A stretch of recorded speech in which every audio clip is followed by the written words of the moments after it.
Bien, bonjour à tous, merci d'être avec nous ce matin dans le prolongement de notre matinale. Ça s'appelle le Broker du jour.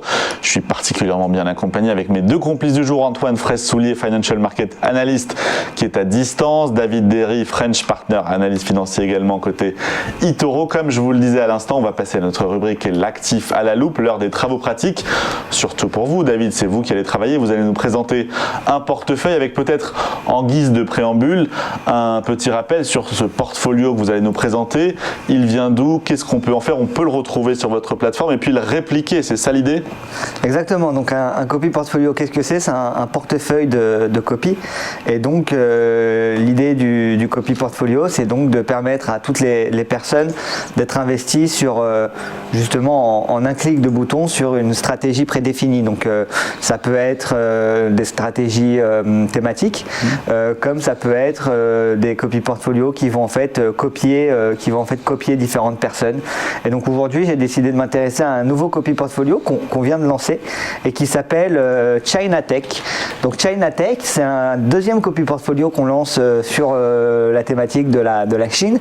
On a China Car, donc comme son nom l'indique, qui sera focus sur l'automobile et l'industrie automobile chinoise, et China Tech qui sera focus sur la tech et les leaders de la tech chinoise, donc en opposition à ceux qui veulent soit s'allouer sur une zone de géographie différente, soit prendre un pari contre les États-Unis et contre le leadership américain, et qui voit la Chine rayonner ces prochaines années. Donc China Tech, c'est un copy portfolio qui va réunir justement une trentaine d'entreprises.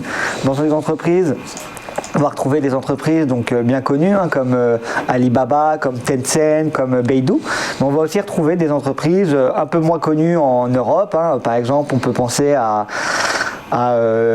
Bilibili, qui est on entend souvent parler de nom, mais c'est pas très connu en Europe. On peut penser à Trip.com, qui est une sorte de booking chinois, et on a comme ça une trentaine d'entreprises. Donc les entreprises, elles seront allouées entre justement au maximum 6,40% sur la location et 2,15% pour les entreprises moins allouées. Donc on va voir que des entreprises bien évidemment chinoises, par exemple le leader des assurances Ping An. On va trouver des sociétés plus connues comme Xiaomi, comme Baidu, comme Tencent, etc., etc.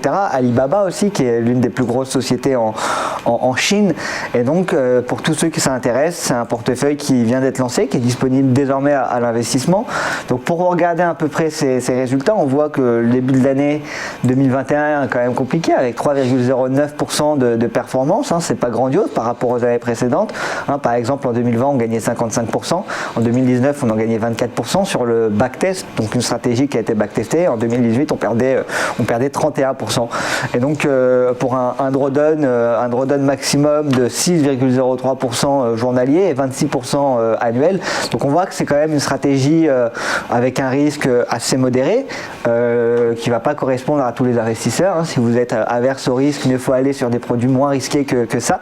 Mais en tout cas, ça peut être un produit qui offre à la fois déjà une exposition géographique intéressante, parce que ça va vous permettre en un clic de bouton d'être alloué sur toute la Chine pour un minimum d'investissement, normalement, si je ne dis pas de bêtises, de $1000.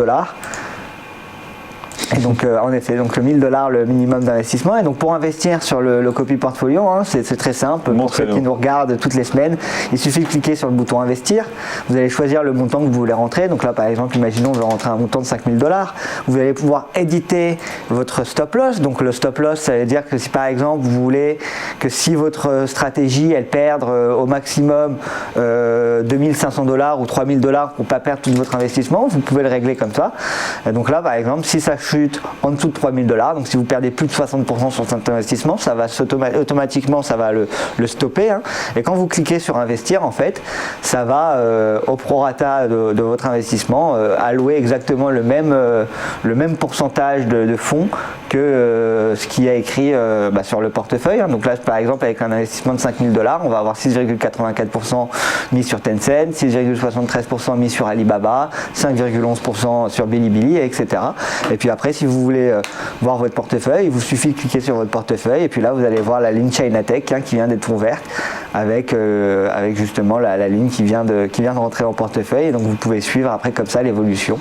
Et pour fermer, c'est aussi simple. Vous cliquez sur clôturer l'investissement et vous pouvez arrêter directement l'investissement quand vous le souhaitez. Voilà, d'un seul clic, vous arrivez à la fois sur la Chine, à la fois sur la tech, un prisme à la fois sectoriel et géographique. Voilà, si vous voulez prendre quelques risques, il suffit d'un clic de souris pour investir sur ce marché grâce à cet actif, à ce portefeuille que vous nous avez présenté. Grand merci à vous, David Derry, Financial Analyst chez eToro. Antoine Fraisse-Soulier également, qui était au téléphone avec nous. Merci de m'avoir accompagné tout au long de ce rendez-vous du broker du jour. C'est plutôt moi qui vous ai accompagné d'ailleurs, puisque c'est vraiment vous les fils rouges de ce rendez-vous. On compte sur vous mardi prochain. Moi, je vous regarderai derrière mon écran. Je passe le flambeau à Aude Kersulek pour le prochain numéro.